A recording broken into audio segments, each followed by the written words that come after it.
You think you've seen bad football injuries? Wait until you see this. These moments made the entire NFL hold its breath. And as a sports physician, I'll explain why they were even worse than what they looked. With the grain, and down he goes. Wow. Slung down in his own Head 48-yard line. hit the mat. And notice how his hands and his elbows are flexed. That's definitely a sign of neurological injury right there for sure. Concussion all the way. Most people see this and they think he's reaching up for help, but that's not what's happening. That's called the fencing response. It essentially means his brain has just short-circuited. When someone experiencing an intense head trauma, they may involuntarily raise their arms and flex their hands. He has absolutely no control over this. He definitely has a concussion. With head injuries, it's hard to tell the severity without seeing scans, but he definitely should have been taken out for the rest of the game. Probably the next few as well. This is why football players are taught not to take down their opponent this way. This was a tough shot for Tua. You're about to see one of the few NFL injuries that could have literally cost a player his leg. Oh, yeah.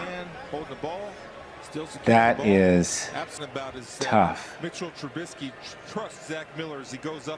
gonna land on his knee here. And what happens is Mitchell Trubisky throws to a spot. See those ligaments tear? Yeah, that's a tough injury right there. Do you see how his knee bent the wrong way? Watch his left knee here. The artery behind it tears when the leg bends the wrong way. This is tough to see. It looks like his left heel planted into the ground, making his leg from the knee down stop abruptly. But he had too much momentum and his body kept moving forward. It's clear this is a dislocated knee. Essentially, your knee is the joint that holds the upper half of your leg together with the lower half. When a player falls into a traumatic motion like this, the joint is forced out of alignment and separates the two halves. However, the other severe thing to keep in mind here is the artery that is located behind the knee. During this fall, Zach tore the artery which supplies the blood to the lower leg. If this wasn't treated immediately, he could have lost his leg. They were able to get him to the hospital and treat the artery very quickly. After that, the biggest concern is monitoring blood flow and swelling in that area. Too much swelling can cause muscle damage. After that, they would need to put pins or rods above and below his knee to stabilize the joint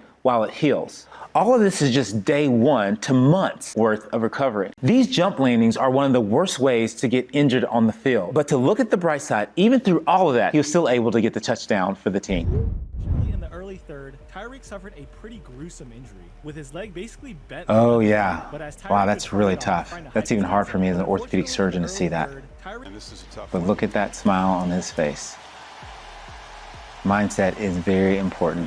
What's crazy is his body literally came apart and he's smiling. That's adrenaline, not calmness. When your leg dislocates, your body floods with chemicals to block pain and go into survival mode. So what actually happened here? It looks like another case of his foot landing, but his body continuing forward. When the defense grabs onto him, his left leg plants into the ground, but 27 is pulling him to the left. While his upper half is landing to the right, this caused his planted leg to dislocate similarly to what I described with Zach Miller. The knee joint, which is holding the two halves of the leg together, came undone. I would assume many ligaments were torn, especially the ACL, as well as tons of cartilage damage. Again, with knee injuries like this, the artery and nerve in the back of the knee are one of the biggest risks. The medical team would have put his leg back into alignment, which sounds as gruesome as it is, then stabilized it to prevent blood flow. This is looking like the same surgical procedure and process and healing time as Zach Miller. This is definitely a season-ending injury. As a physician, I would want to see 3 things before clearing him to play again. I would need to see him moving around the field pain-free, make sure his strength and push-off ability are equal on both legs, and that his knees look and feel stable with quick direction changes. This is why tackling a player properly is so important. I did love to see him smiling while he was leaving the field though. That was heartwarming, even if it was just an adrenaline rush.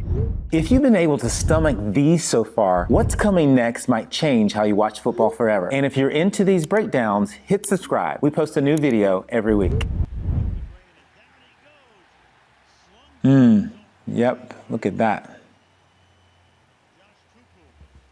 Seen that before.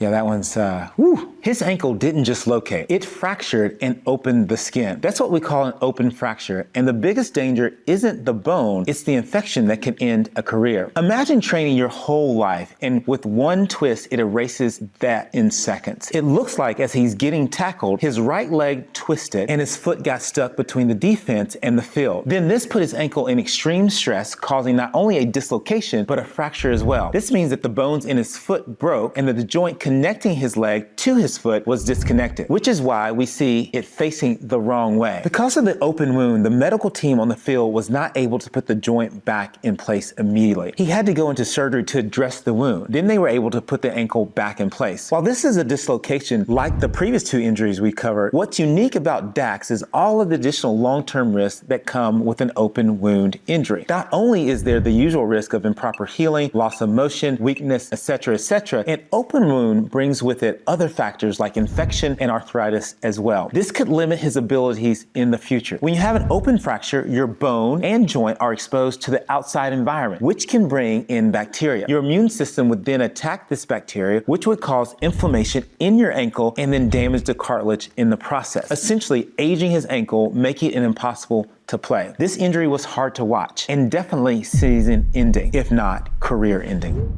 On that cheerful note, let's look at the last injury we have for you, but arguably one of the worst in NFL history. Joe Theismann. This is the play that changed how the NFL handles fractures, and it's still one of the hardest clips to watch, even decades later. What you're about to see isn't just an injury, it's a career ending in real time. Remember, I was a child when this happened. That's the great Lawrence Taylor.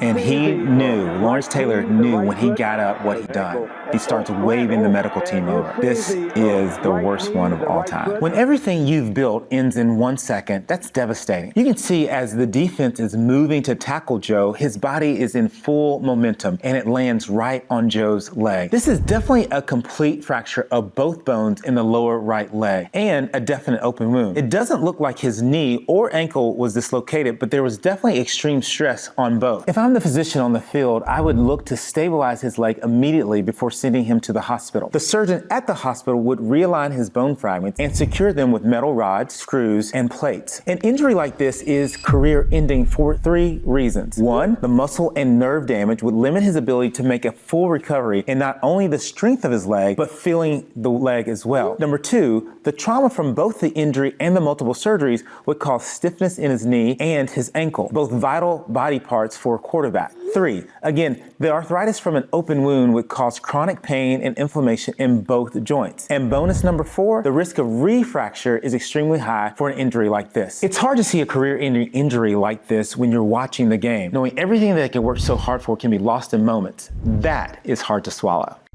All right, so I don't really want to end it on such a low note. So let's end on something lighter. Let's watch one of the longest touchdowns in NFL history. Parker Washington. Let's roll it. Punt is up. Parker has to retreat all the way inside his Catching on the back foot. There he goes. And he is off. No one will catch him. And ladies and gentlemen, that is why we watch football. And that wraps up today's round of NFL injury reaction. From dislocations and tears to full-on fractures, every hit you saw today was more than pain. It was a dream on the line. Which one hit you the hardest? Drop it below. I read every comment. Make sure you hit subscribe and turn on your post notifications. We've got another video coming your way next week. I'm Dr. Ethan Kellum. Stay strong, stay healthy, and I'll see you in the next one.